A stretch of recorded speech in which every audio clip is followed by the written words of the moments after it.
hello students welcome to M S learning आज आम आरम्भ करिम क्लास 10 वित्त चैप्टार 2 गणितर वित्त चैप्टार और कि आसिल चैप्टार नम्बर 10 चैप्टार नम्बर कि आसिल 10 नम्बर चैप्टार ठीक है ये हल क्लास 10 गणित इतना चुआ नम्बर 1 प्रमाण करा जे दुटा ऐक्यकेन्द्रिक बृत्तत डांगर बृत्तटोर जे डाले सरू बृत्तटोक स्पर्श करिले जे डाल स्पर्श बिंदुत समद्विखंडित है तार कि कैसे जे এটা ডাঙৰ বৃত্ত থাকিব আৰু এটা সৰু বৃত্ত থাকিব ঐক্যকেন্দ্ৰিক ক'লে কেন্দ্ৰ এটা থাকিব কিন্তু বৃত্ত কেইটা থাকিব দুটা থাকিব তে এটা কেন্দ্ৰ বিশিষ্ট দুটা বৃত্ত আছে ইয়াত দুটা বৃত্ত আছে মানে কি এটা সৰু আৰু এটা ডাঙৰ হ'বই আৰু ডাঙৰ বৃত্তটোৰ জে ডালে জে কোনটোক কয় মই বুজাই দিছো এইটো চেপ্টাৰৰ ফাৰ্ষ্টত যেটো ভিডিও আছিল হেতুত মই বুজাই দিছো তোমালোকে লাগিলে চাই লবা আৰু এইটো বেসিক বুলি মই লিখি দিছো আৰু তাত হেতু বেসিক ললে তোমালোকে এইটো চেপ্টাৰ সহজতে বুজি পাবা এইটো চেপ্টাৰ চোৱা ইয়াত এইটো হল জে কাৰ কাৰণে এই ডাঙৰ বৃত্তটোৰ কাৰণে এইটো হল জে আৰু সৰু বৃত্তটোৰ কাৰণে এইটো হল স্পৰ্শক ঠিক আছে কি কৈছে ডাঙৰ বৃত্তটোৰ জে ডালে সৰু বৃত্তটোক স্পৰ্শ কৰিছে কত স্পৰ্শ কৰিছে পি বিন্দুত যদি স্পৰ্শ কৰিছে তেনেহলে এইটো আৰু এইটো সমান হ'ব এইটো প্ৰমাণ কৰিব লাগে ঠিক আছে চোৱা এতিয়া চোৱা মই চিত্ৰটো আঁকি লৈছো মই হাতেৰে আঁকিছো নৰমাল হিসাবত এইকাৰণে অলপ তেৰা হৈছে কিন্তু তোমালোকে কম্পাসেৰে আঁকিবা একদম সোজা হ'ব পিনপিনা বঢ়িয়া হ'ব গতিকে আমি কেৱল বুজিব লাগে হে কি কৰিব লাগে আসলে কি কৈছে যে দুটা ঐক্যকেন্দ্ৰিক বৃত্ত এটো কেন্দ্ৰ এটা আৰু বৃত্ত দুটা এই বৃত্ত দুটাৰ ডাঙৰ বৃত্তৰ জে ডালে সৰু বৃত্তটোক স্পৰ্শ কৰিছে ক'ত পি বিন্দুত এইটো আমি এতিয়া লিখিম তাৰমানে ঠিক আছে চোৱা ভালকে চাবা মনোযোগেৰে চাবা নিশ্চয় বুজি পাবা চোৱা তোমালোকে কি কৈছে যে ধৰা হল আমি ধৰি লৈছো যে অকেন্দ্ৰীয় দুটা ঐক্যকেন্দ্ৰিক বৃত্তৰ ডাঙৰ বৃত্তৰ জে ডালে ডাঙৰ বৃত্তৰ এ বি জে ডালে সৰু বৃত্তটোক পি বিন্দুত কি কৰিছে স্পৰ্শ কৰিছে ঠিক আছে এতিয়া কি কৰিলো প্ৰমাণ কৰিব লাগে যে প্ৰমাণ কৰিব লাগে যে কি কৰিব লাগে AP ইকুয়াল টু BP মানে এটো সমদ্বিখণ্ডক ঠিক আছে AP ইকুয়াল টু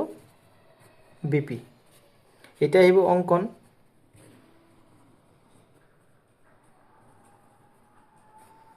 অঙ্কনত কি কৰিবা অঙ্কনত আমি কি কৰিব লাগিব যে এইটোৰ লগত এইটো সংযোগ এইটোৰ লগত এইটো সংযোগ এইটোৰ লগত এইটো সংযোগ কৰিব লাগিব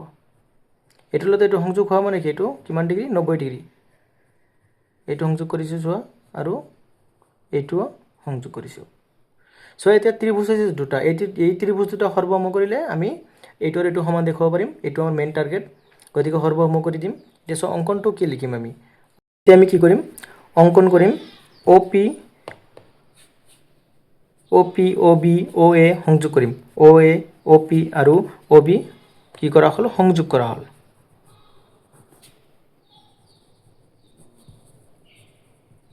ঠিক আছে এটা প্ৰমাণ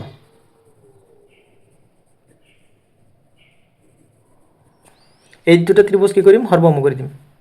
ত্ৰিভুজ AOP আৰু ত্ৰিভুজ BOP ৰ পৰা কি পাম OA ইকুয়াল টু OB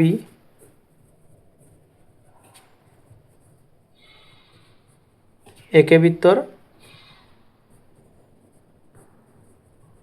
ব্যাসাৰ্ধ তাৰপিছত আৰু কি আছে এটো সাধাৰণ বাহু আৰু কি হ'ব এই কোণ আৰু এই কোণ 90 ডিগ্ৰী হ'ব কিন্তু angle OPA equal to angle OPB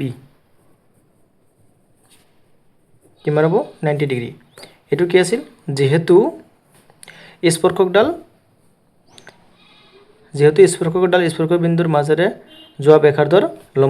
লম্ব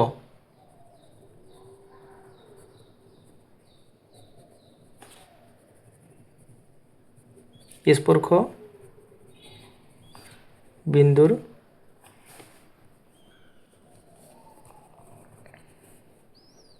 কি আছিল স্পৰ্শ বিন্দুৰ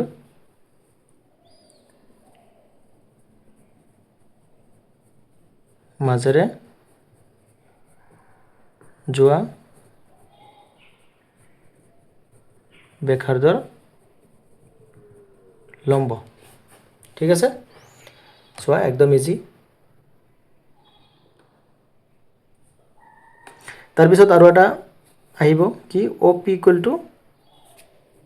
OP এইটো হ'ব সাধাৰণ বাহু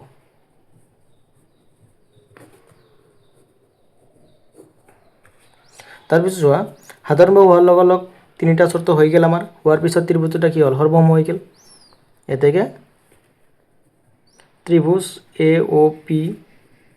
সৰ্বসম ত্ৰিভুজ BOP এতিয়া চোৱা আমি ব্ৰেকেটত কি লিখিব পাৰিম চৰ্তটো কি হ'ব চৰ্তটো হ'ব SSA আছে গতিকে SAS চৰ্ত মতে সো আমি কি লিখিব পাৰিম এইটো ইকুৱেল টু এইটো তাৰমানে AP equal to BP CP CT মতে ঠিক আছে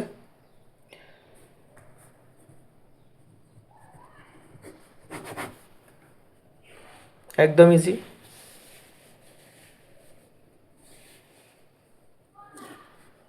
চোৱা আৰেকবাৰ চাই লোৱা